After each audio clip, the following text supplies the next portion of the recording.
为了要促进这国际学生来台湾留学，毕业了后会当留伫台湾来食头路，教育部和国发会对113学年开始呢，推动国际产业人才教育专班。不过114年度的这个秋季班录取人数，敢若是这招生名额的2成尔。今仔日私立大学的这校长会议，就真侪校长表示讲，因会继续提出申请。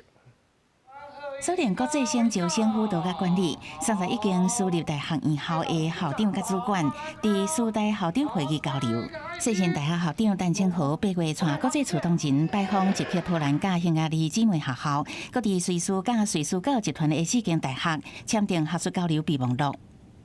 他们的意愿很高很高。而且他们来了以后，当然也会有一点点奖学金、奖助学金之类的，这个没问题。世新要将校校国际化范围扭去欧洲，直属罗马教廷教育部的附近大学，要用欧洲天主教的网络去拓展。针对教育部甲国发会113年开始推出国际新型专班，规划提出申请。东海大学也要延续113学年2个新型专班，还是要蛮努力的，因为这个境外专班，毕竟来讲的话，它的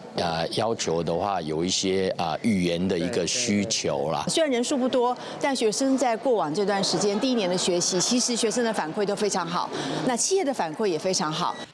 教育部处长朱俊江指出，国际新型专班第1年校正拍拼，有招到至少1500学生，不过录取人数敢若占招生名额2成，还佫有调整甲努力的空间。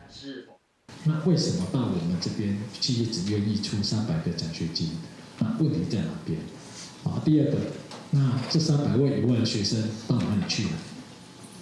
我们学校有办法说，如果没有拿到企业的赞助，我们有什么机制可以把这样的学生留下来？朱俊江表示，私立大学希望招收国际生的政策搁放量，不过若是做袂到，互国际生听捌，搁无真好的辅导措施，安尼就袂放量招生也甲名额，安尼无放量就有无好的影响。